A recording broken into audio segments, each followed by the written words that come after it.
tarde. Mais alto, boa tarde. Tudo bem? Gente, algumas pessoas vacilaram aí. Bom, nós ficamos aqui com um tema sobre a consciência à luz do Evangelho. E o que seria a consciência em si? Quem sabe? Podem participar. Fiquem à vontade, tá bom? Quando, no Livro dos Espíritos, quando Allan Kardec perguntou para os espíritos superiores onde está escrita a lei de Deus, os espíritos eles responderam uma coisa muito interessante, porque nós íamos falar, está escrito no Evangelho, está escrito nos 10 Mandamentos, está escrito, enfim, os religiosos iriam sempre falar de algum livro onde está escrita a lei de Deus, de algum instrumento físico onde está escrita a lei de Deus.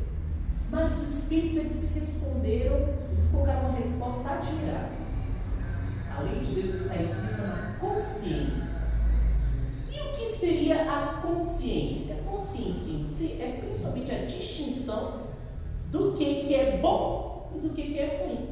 E o que é algo bom? Bom é tudo aquilo que está de acordo com a lei de Deus.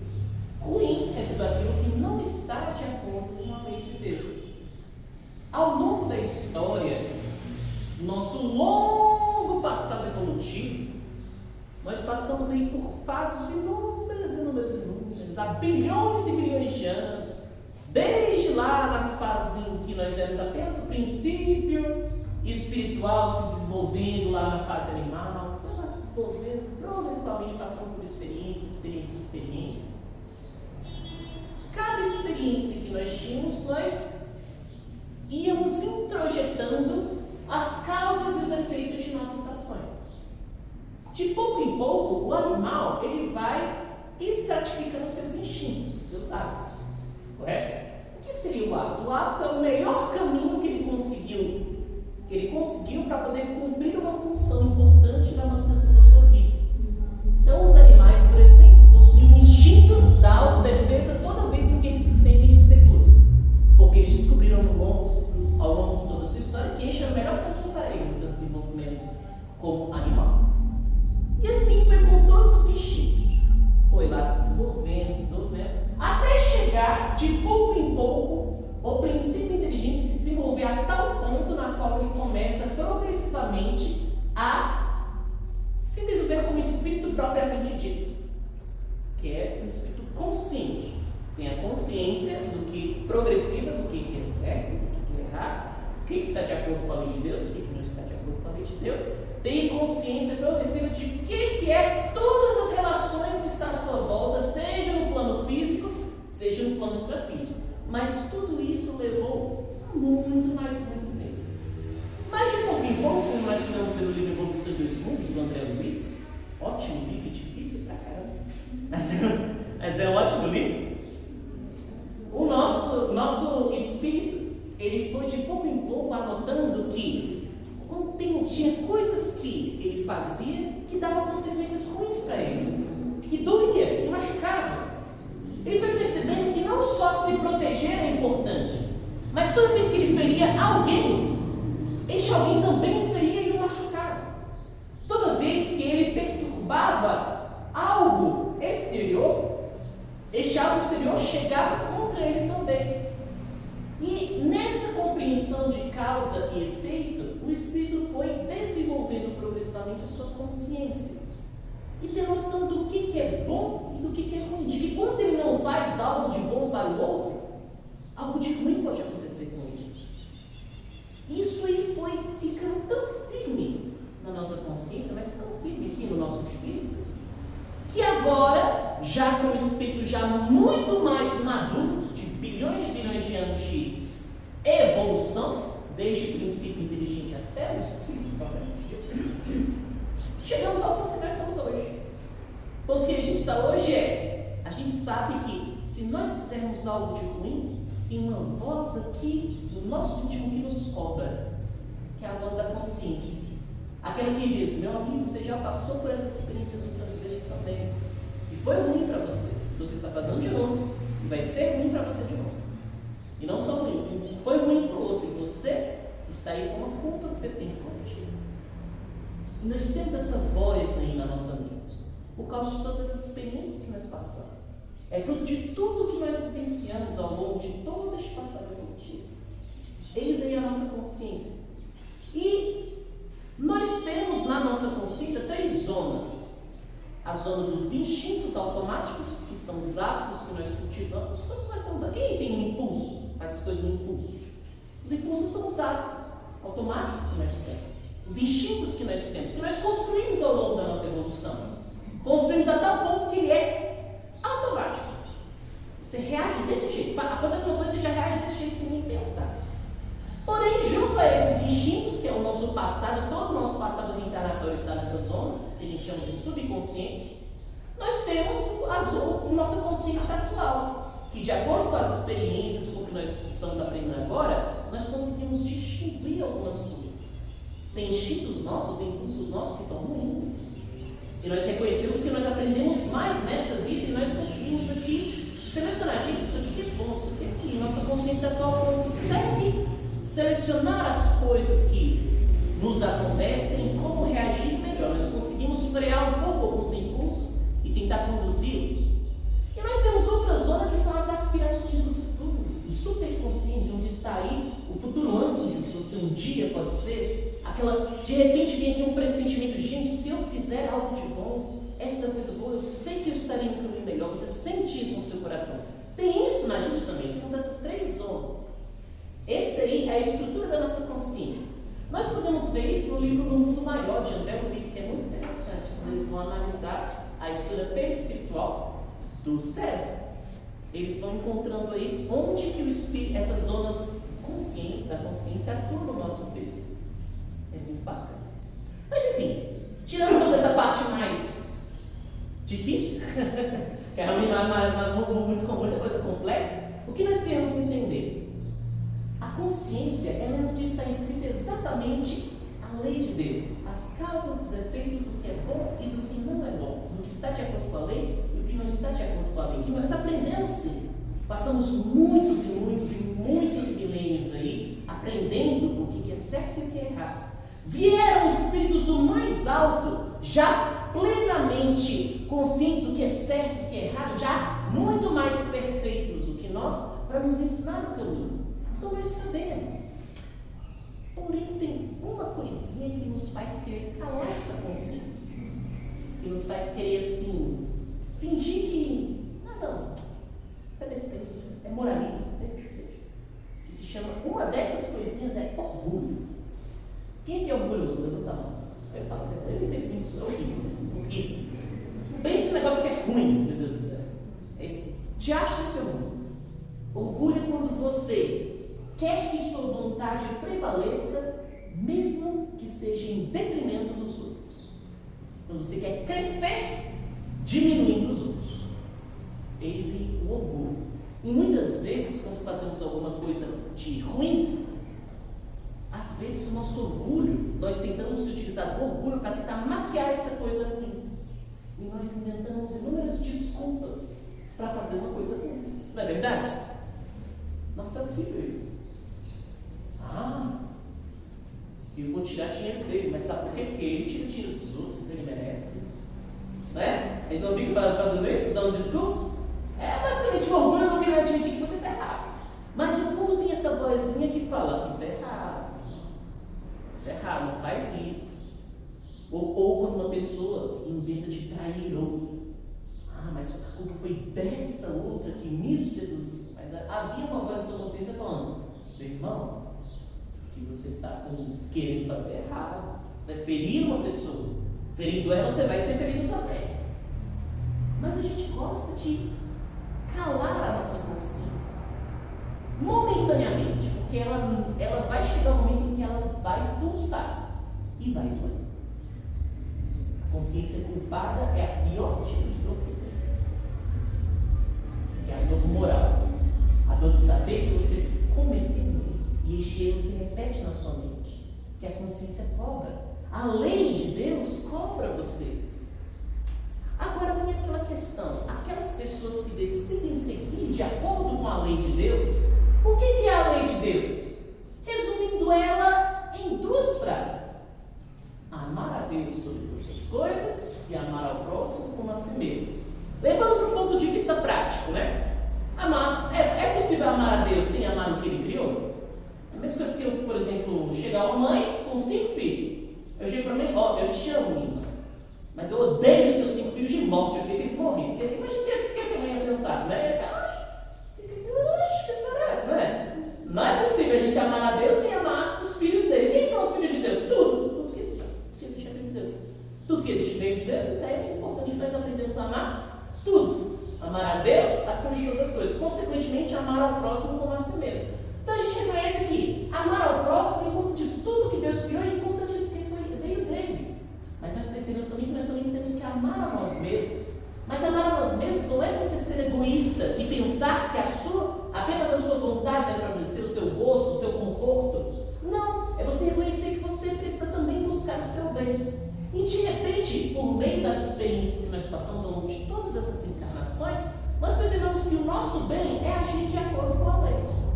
Nós percebemos que amar ao próximo nos faz bem. Então, às vezes, por amor a si mesmo, você acaba também querendo amar ao próximo. Curioso, não? Você percebe também, às vezes, que por amar ao próximo e o seu próximo te amar, você percebe também que você tem que cuidar de si para o seu próximo não sofrer. Porque às vezes, quando você faz mal a você, as pessoas que te amam sofrem com isso. Olha só como é perfeita essa estrutura que Deus criou, não? A estrutura da lei de Deus. Quando a gente age de acordo com a lei de Deus age a nosso favor.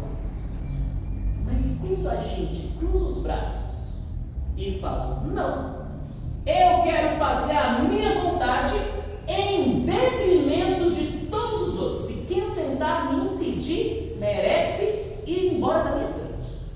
Quando você pensa assim, a lei de Deus funciona da seguinte forma: deixe-o à mercê das suas próprias trevas. E as trevas cobram caro. Elas cobram, mentira não, cobram caro.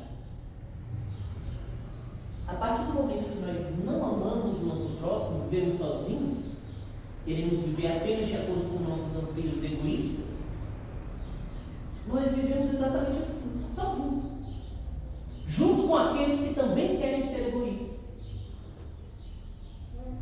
E aí você fica à mercê de tudo que é genuíno, e você também não quer ser bom. Jesus ele falou muito bem isso quando ele sempre fala, jogue-os, será jogado às trevas exteriores. Ele fala mais ou menos, em alguns trechos do Evangelho ele fala mais ou menos isso, né? As trevas exteriores é mais ou menos isso, a pessoa que está à mercê aí do mundo, da matéria, vamos assim dizer, da pessoa que não quer se espiritualizar, né? Ficar preso apenas ao egoísmo, ao orgulho, às gratificações do material. E aí o sofrimento vem. E aí Deus, mas Deus em sua infinita bondade, em sua infinita misericórdia, mesmo que a gente decida seguir o pior caminho, Deus ainda aguarda pacientemente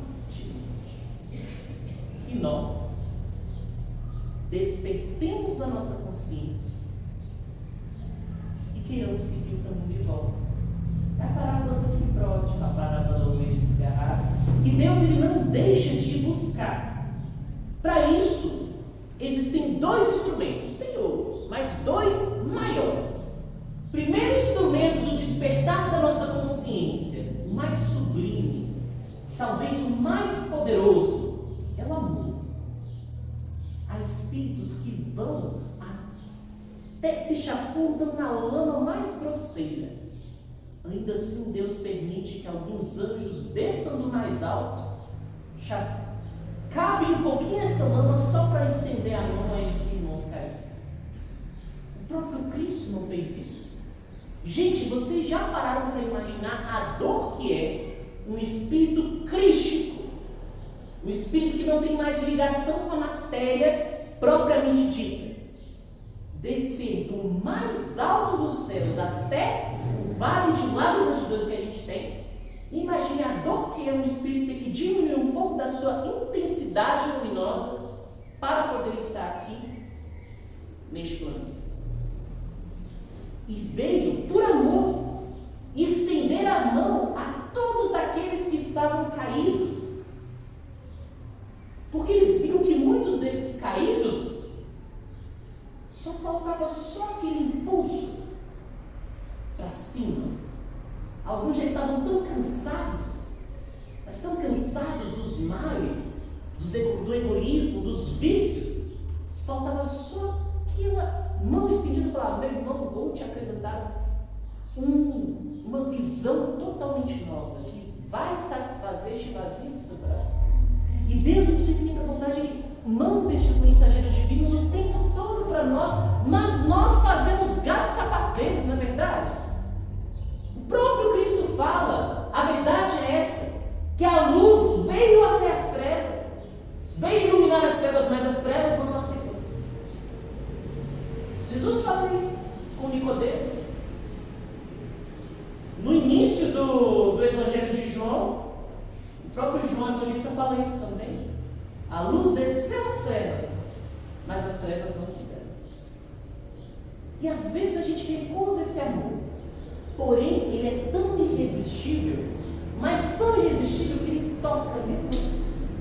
E pode ser daqui, agora ou daqui a 1000 anos, a pessoa que sentiu o amor que veio destes instrumentos divinos, que são não só os espíritos superiores, qualquer um aqui que ama o próximo está sendo um instrumento de nosso Pai Celeste para estender a ele este irmão.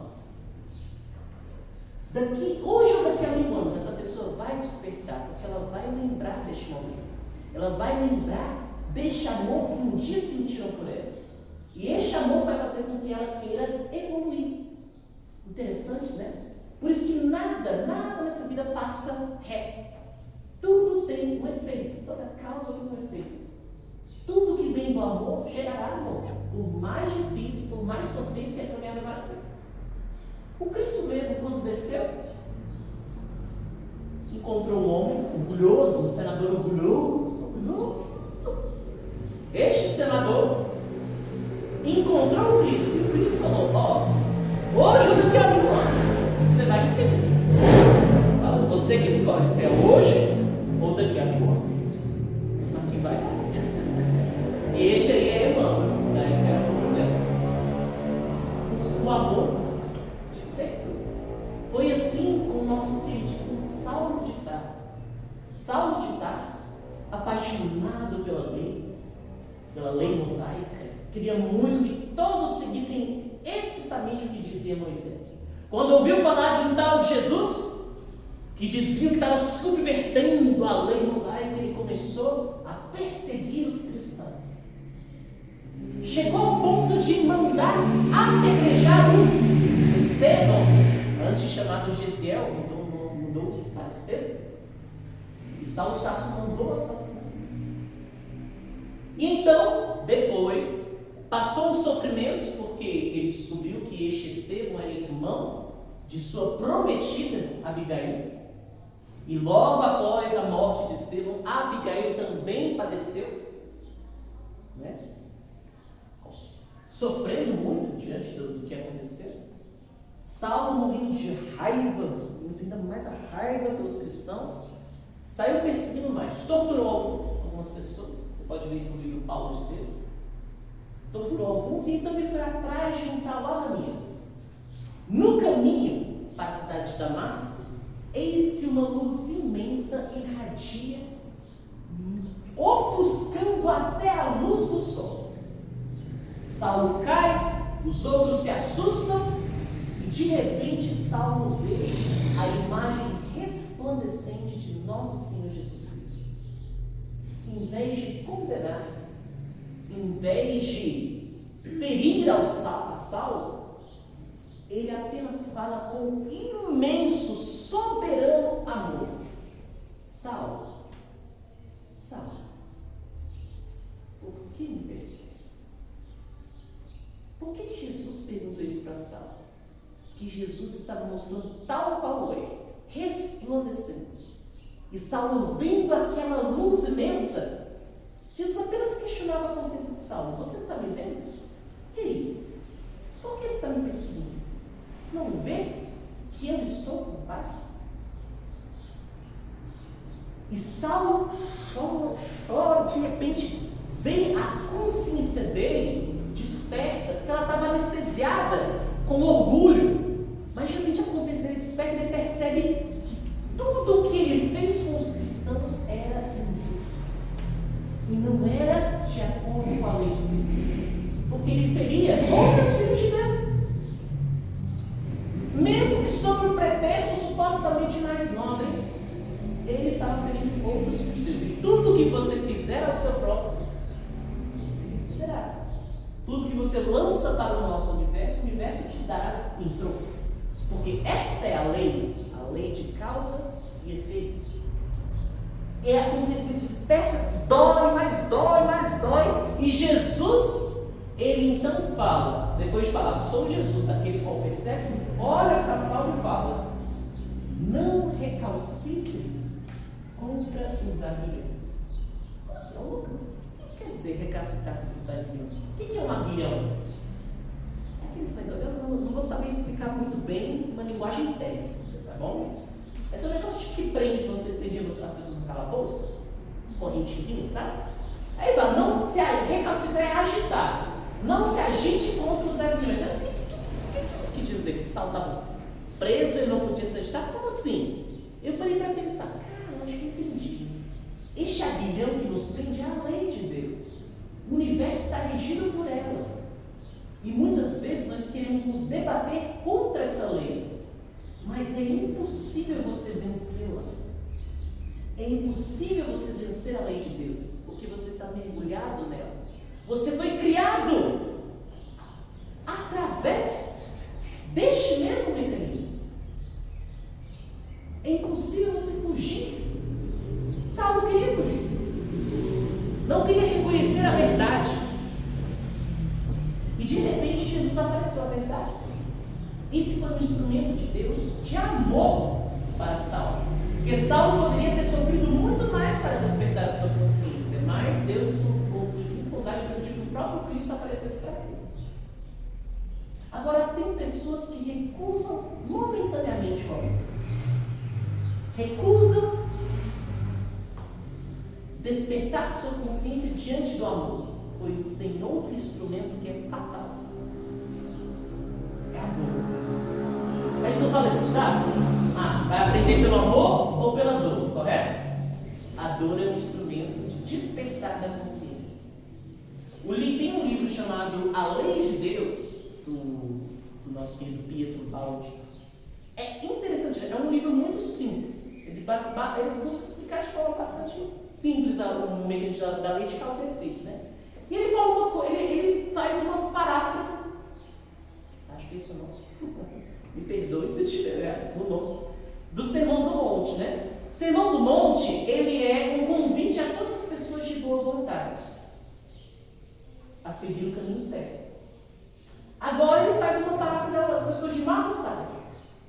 Como são as bem-aventuranças das pessoas de má vontade? Ele fala: bem-aventurados soberbos, porque sofrerão tanto, mas tanto com a sua soberba, serão esmagados diante da soberba dos outros, que compreenderão a importância de ser humildes, e aí sim, compreendendo a importância de ser humildes, conquistarão o reino do céu. Ele começa a fazer essa brincadeira. E eu achei muito interessante, porque é mais ou menos isso. A dor, ela vai mostrar para o espírito o quão é importante seguir o caminho certo. E quando a gente não segue o caminho do bem, nós sofremos. É porque Deus castiga? Não. É porque Deus é justo. Ele te dá o que você quer. Então você quer viver do egoísmo? Meu filho, você é livre, mas você vai viver com aqueles que também querem ser egoístas. E aí, nesse jogo caótico de egoísmo, os egoísmos de um ferem uns aos outros, é assim. Não é Deus que manda, você vai acabar com você. Não é necessário isso. Basicamente, Ele permite que você receba o que você quer receber. E que você conviva com todos aqueles que pensam igual a você. A lei de afinidade é essa. Você está ligado a todos aqueles que pensam e sentem igual a você. Então, se você pensa, se você é soberbo, vai estar cercadinho de soberbo perto de você. Você quer seguir esse caminho lá. É justo? Não é justo? Você é uma pessoa egoísta, vai estar cercado de um monte de pessoas egoístas. Você não quer seguir esse caminho? É justo. Você fica cercado de aqueles que querem seguir junto com você esse caminho. Mas você vai ver que dentro de você tem uma centelha divina que não gosta disso. Vai ver que você tem uma consciência que vai parar e pensar: cara, isso aqui é muito ruim. Viveu o tempo inteiro machucando e sendo machucado, ferindo e sendo ferido. Se achando melhor que os outros, um monte de gente tentando pisar em você também. Cheio de vícios, cheio de perturbações. Tem os sentimentos mais sagrados e espirituais. Isso é tão ruim.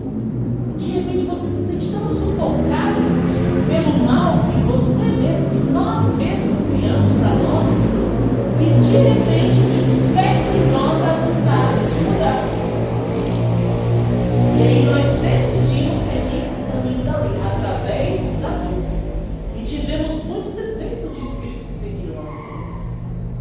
Porém, quando sente a dor, quando de repente a gente desperta e de repente nasce em nós a boa vontade de melhorar, eis que do alto dos céus os anjos descem e falam: meu filho, meu irmão, louvado seja Deus, você acordou, venha, porque nós vamos te ajudar. Porque o Evangelho veio não para as pessoas perfeitas, o Evangelho não veio para as pessoas que já são boas, o Evangelho não veio para as pessoas que já seguem o caminho.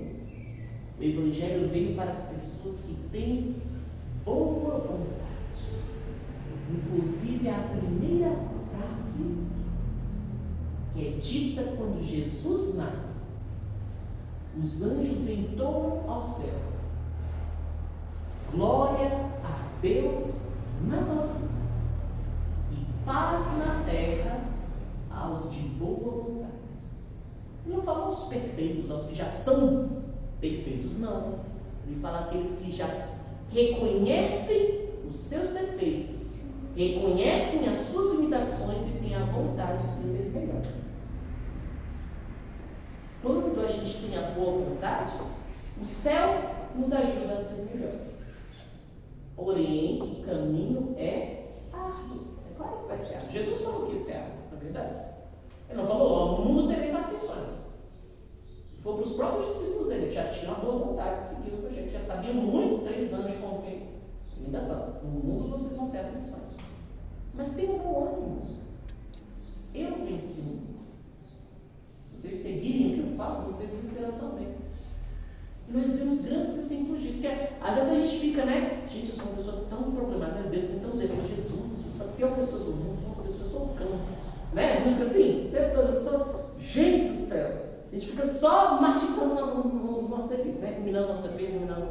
Nós nos esquecemos que no Evangelho, na história do Evangelho, nós tivemos um Saulo de Tarso, torturou pessoas, que mandou matar outros, e mesmo assim, converteu-se ao caminho do bem, do amor ao próximo, do amor a Deus por todas as coisas e ao próximo como a si mesmo, esqueceu o fanatismo para buscar o Evangelho em sua plenitude e conseguiu vencer.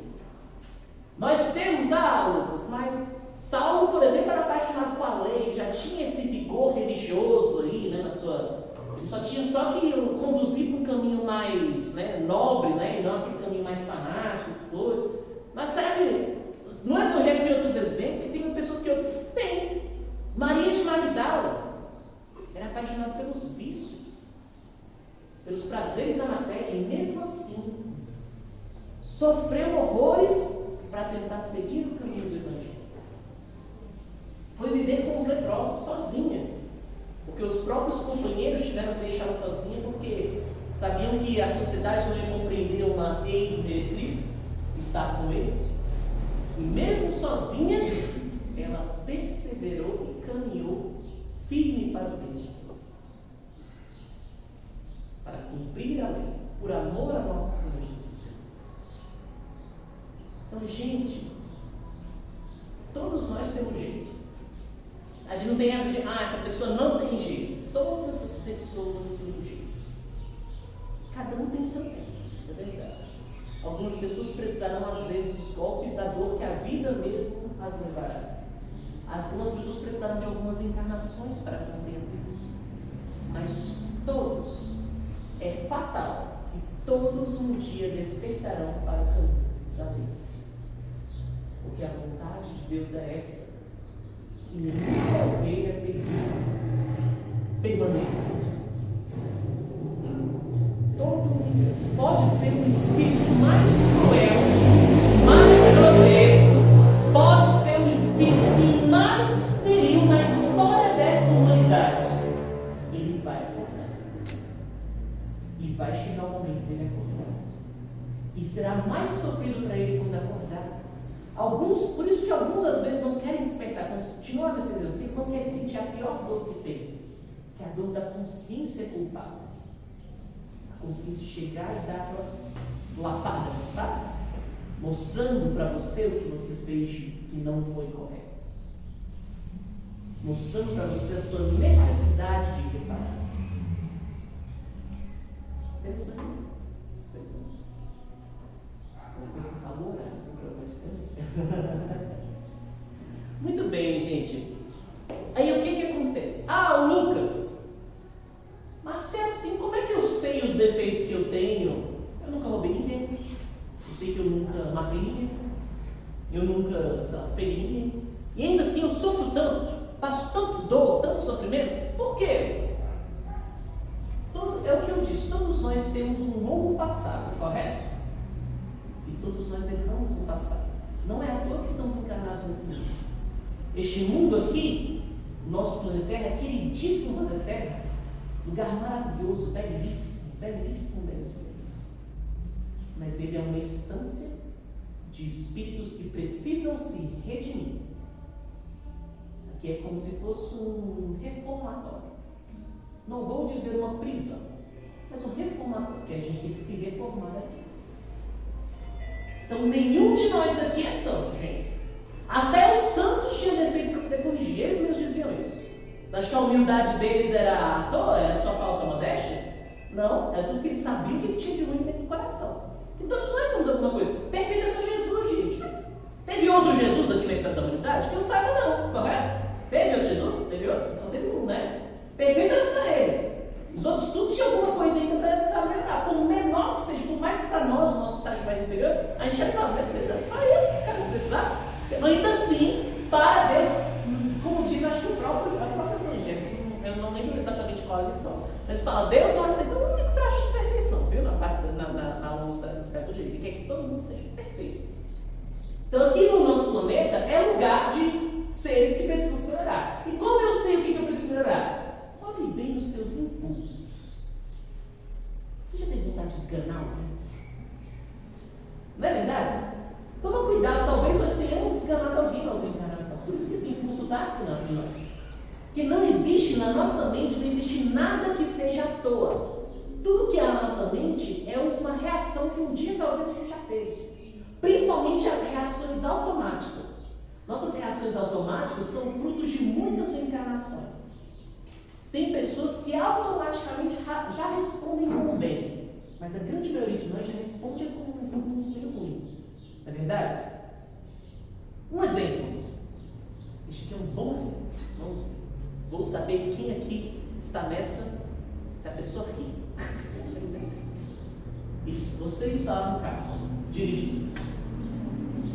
Ei, já tivemos um. Você está lá dirigindo e de repente chega o cara e te corta na mesma hora. Você ajeita aqui. Quero saber quem aí neste momento pensa, Senhor, Deus abençoe essa pobre alma. Alguém aqui imagina isso? Ou a pessoa na memória, meu Deus, que esse cara receba todas as pragas do Egito, né? Então, essa pessoa sofre o pior sofrimento que tem. A gente pensa assim, né? Você vê, são os nossos impulsos que ainda são destrutivos, né? Alguma coisa que fere a nossa segurança, nossa tendência é querer que essa coisa seja excluída, de revolta, de raiva. São instintos até naturais que vêm da animalidade, porém eles precisam ser elevados. Todo instinto, todo automatismo que nós temos é uma construção de muitas encarnações. Alguns deles foram necessários para a manutenção da vida material. Porém, nós já somos espíritos mais elevados do que era há milênios atrás. Esses instintos precisam ser espiritualizados. Interessante, né? Mas este aqui eu falo dos instintos animais, que são aqueles que são mais naturais, mais difíceis. Mas todos nós também temos impulsos, às vezes grotescos, às vezes ruins mesmo, que nós temos até vergonha de um dia ter esses impulsos. nós temos, porque nós somos seres que fez coisas não tão boas em outras encarnações. E exatamente estes impulsos que você tem que olhar para si mesmo e falar, é isso aqui que eu tenho que corrigir em mim. Como? O primeiro passo é o pensamento, a atitude e as palavras. Essas 3 coisinhas. Então, Lucas, eu já tive vontade de matar alguém. Com tanta raiva que me vê essa vontade de cuidar do meu amigo. Que talvez você fez isso em outras encarnações. E talvez este impulso seja responsável por uma dor que você vai sofrer. Que toda imperfeição nossa é a causa de um sofrimento nosso. Toda dor que nós passamos só acontece por causa de algum mal que há dentro do nosso coração. Que é como se nós atraíssemos essa dor para nós. Corrija ela e essa dor não mais vai doer. Pelo menos não no sentido de sofrimento. Talvez a dor física, porque a gente passará sim por dificuldades físicas, sim. Correto? Mas a dor moral você não vai ter, se você saber corrigir este defeito. Então, quais são os seus impulsos? Quais são os seus automatismos, seus instintos? O que você já teve vontade de fazer de ruim? Você sabe, cada um de nós sabemos. Nós tentamos calar e dizer, eu não sou assim. Mas às vezes nós somos em outras encarnações. Mas você tem a alegria de dizer o seguinte, eu não quero mais ser assim. Eu sei que eu não quero. Minha consciência de agora, que olha para esse impulso e sente nojo, olha para esse impulso, para esse erro, para esse defeito, olha e fala, gente, como é que eu posso ter isso aqui dentro? Fique feliz. Se você sente isso, se você sente assim a aversão aos impulsos negativos, fique feliz. Significa que você quer seguir o caminho certo. Porém, não basta só isso. Agora é exercitar. Como nós podemos exercitar? Como nós podemos ser melhor? Primeiro passo, reforma íntima. Quem faz reforma íntima todo dia? Todo dia. Antes de dormir, você para e pensa, o que eu fiz de errado hoje? O que eu pensei mal? O que eu falei mal? O que eu fiz de mal? Que machucou alguém, que feriu alguém, ou até que feriu a mim mesmo e acabou ferindo os outros também. O que eu fiz? Aí você para, pensa, ok, foi isso. Amanhã eu vou ter que reparar cada uma dessas coisas. E aí no dia seguinte você vai reparar. E é todo dia. Santo Agostinho deu essa lição no Livro dos Espíritos, ele mesmo fez. Todo dia ele dizia, todo dia eu olhava para mim mesmo com toda a sinceridade, não buscava fingir nada, porque nós temos um orgulho, sabe esse verme perturbador que é o orgulho, né, que a gente tem, que quer passar pano no nosso defeito. Quem aqui já passou pano nos defeitos? Todo mundo aqui já passou pano nos defeitos, não é verdade? Eu fiz isso, uma forma de passar pano, culpar o outro dos problemas que você tem.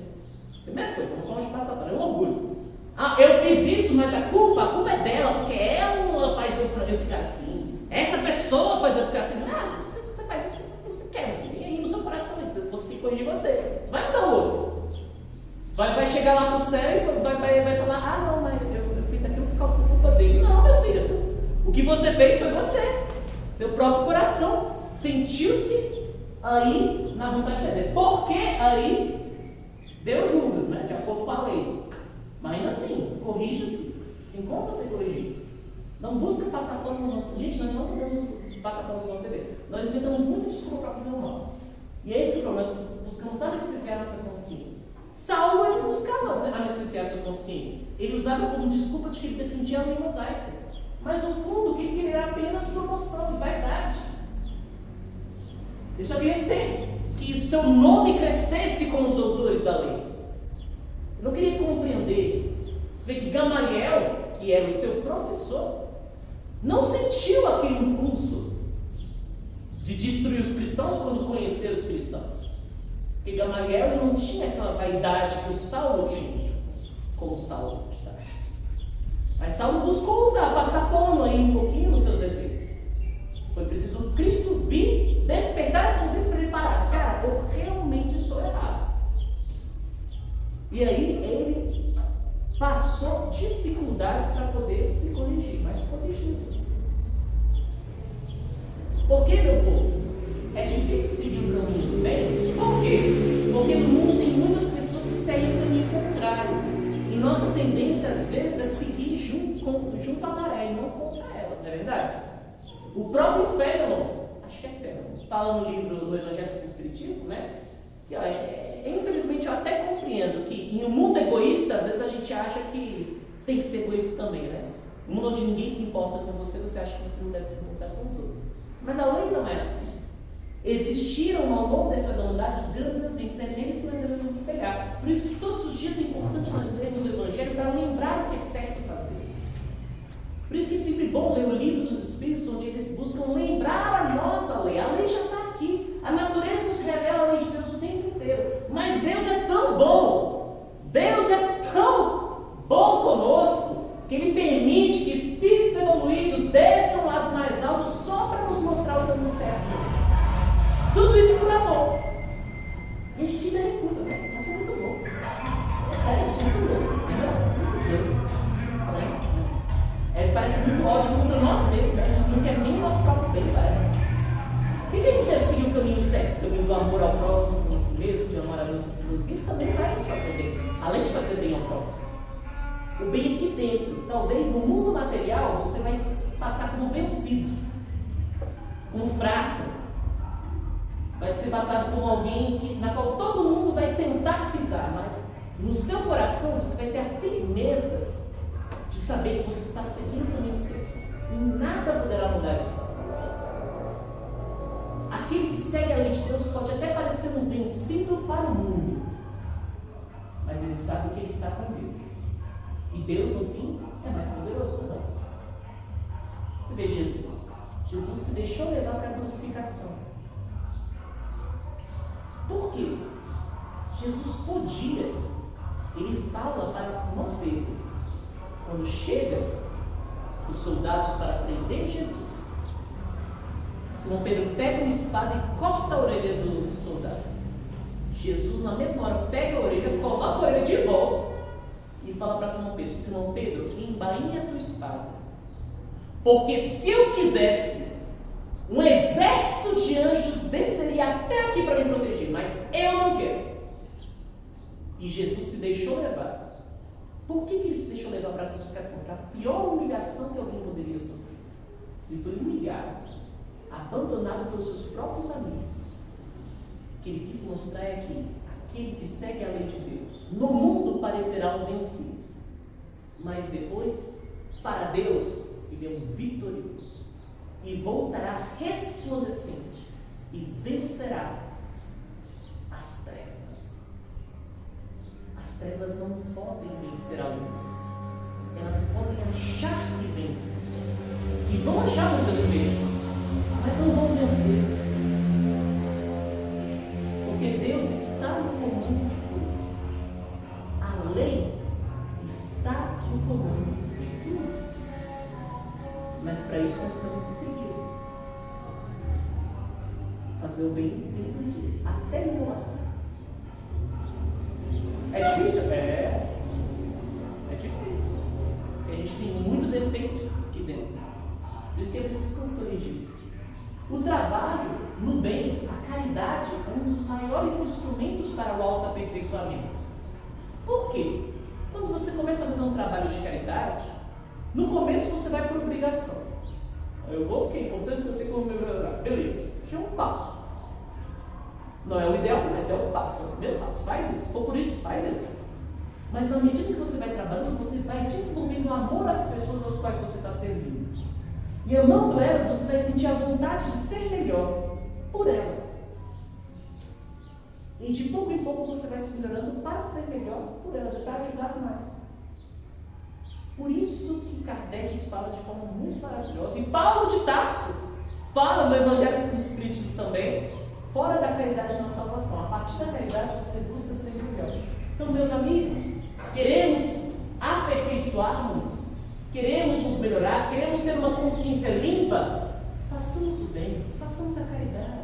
A caridade não é só você dar o prato de sopa à pessoa que está passando fome. A caridade é você também dar a palavra amiga à pessoa que está sofrendo. É você perdoar aquele que te fere e te ofende, compreendendo que um dia ele vai melhorar. A caridade é fazer o bem àqueles que te odeiam, é orar por aqueles que te perseguem e te caluniam. A caridade é você olhar para alguém com compaixão, em vez de olhar para a pessoa com desdém ou orgulho.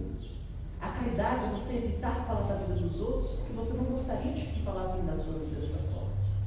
A caridade é você pensar sempre em semear alegria, em vez de você pisar e apenas levar tristeza para os outros. A caridade é você secar lágrimas e não fazer elas chorarem. Este exercício constante de você querer fazer o bem ao seu próximo te tornará uma pessoa melhor. E você vai ter a alegria maior do mundo de chegar ao fim da sua vida de consciência limpa. E o que é a consciência limpa? Senhor, eu não fiz tudo, mas eu sei que tudo o que eu pude, eu fiz. Senhor, eu não fui perfeito, mas eu sei que eu busquei ser o melhor que eu pude. Essa é a consciência limpa. Nós não seremos perfeitos de uma hora para outra, sabe por quê? Porque nós ainda não sabemos muitas coisas. Tem erros que nós cometemos que nós não sabemos que é erro, porque nós não passamos por este aprendizado, enquanto outros passaram. Por isso que a quem muito foi dado, muito será cobrado. Tem pessoas que a lei, podemos dizer que a lei condena, entre aspas, nós vamos usar essa palavra como que vem de Deus, Deus não condena, Ele só permite que você receba o que você queira, né? Mas tem pessoas, por exemplo, que não compreendem a realidade espiritual e por isso acaba alimentando algum pensamento não muito bom. No fundo, ele tem até alguns vislumbres de que isso é errado, mas a consciência mais desperta ele ainda não tem. E aí é necessário conhecimento para fazer com que ele compreenda isso, e aí ele busca ser melhor. Né? Tem pessoas que ainda não conhecem algumas nuances da vida, e por isso a consciência deles cobra menos quando eles erram, porque eles não sabiam. Você não pode usar isso como desculpa, eu não sabia, mas pelo menos você tem uma ideia, eu errei nisso e eu vou reparar, mas graças a Deus eu não errei por perversidade, foi por ignorância. Então vamos lá, eu aprendi, vou melhorar. Cobra menos. Agora tem a pessoa que sabe que é errado, sabe que uma coisa é ruim, sabe que se fazer isso vai fazer uma coisa ruim e faz. A esse a consciência cobra de forma mais pesada. Em todo caso a consciência cobrará, mas alguns cobram de forma mais leve, porque a ignorância até que acaba sendo uma forma de você olhar e falar, eu não sabia disso, mas agora que eu sei, eu vou melhorar, porque se eu errar de novo, aí eu estarei duplamente errado. Agora tem a pessoa que fala, eu sabia disso, eu fiz. Aí dói um pouco. Agora, gente, certo é consciência. É fácil não é fácil. Tem muitas complicações morais, mas ainda assim, a caridade é o caminho. O amor ao próximo. O amor não apenas o sentimento sem atos, mas o ato do amor, a caridade. A caridade é o amor em ação. Fazer a caridade sempre. Alguém passa precisando de uma ajuda, ajude naquilo que você puder, naquilo que seja bom para essa pessoa. Sabe? Conhece um familiar que tem dificuldade, o que você pode fazer pelo bem dele? Não é? Como é que está agora? 5 minutos? Aqui, da minha parte, está tranquilo. Alguém tem alguma pergunta? Gostaria de falar alguma coisa? Antes da gente encerrar essa parte? Ninguém? Pergunta, vai, uma alegria ouvir vocês. Por que você quer perguntar alguma coisa? Se eu falei alguma besteira, pode falar. Você falou uma besteira aí, pode falar. Não é sério. Ô, fala. Meu avô, olha aqui. Vou jogar. A sua sugestão que acho que vale para todos nós. Começar por um dos defeitos que reconhecer e passo a passo. Porque se começar com todos, vai desanimar. Eu concordo com você. A voz da experiência. Mas é isso mesmo, é isso mesmo.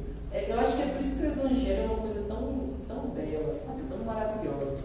Jesus ele veio aqui mostrar uma coisa: qualquer um pode seguir o caminho do bem. Qualquer um. Não é algo para pessoas já perfeitas, para pessoas que já são santas.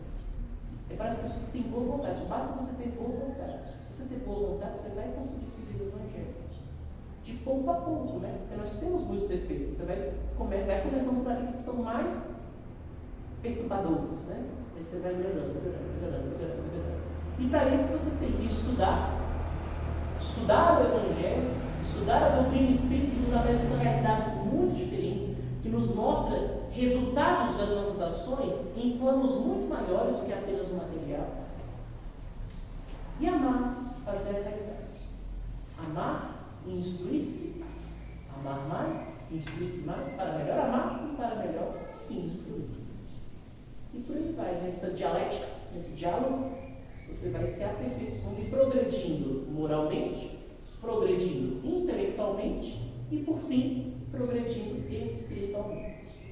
E aqui eu encerro essa parte. Obrigado a todos vocês. Me perdoe se eu falei qualquer coisa errada. Fique com Deus. Muita paz com vocês, viu?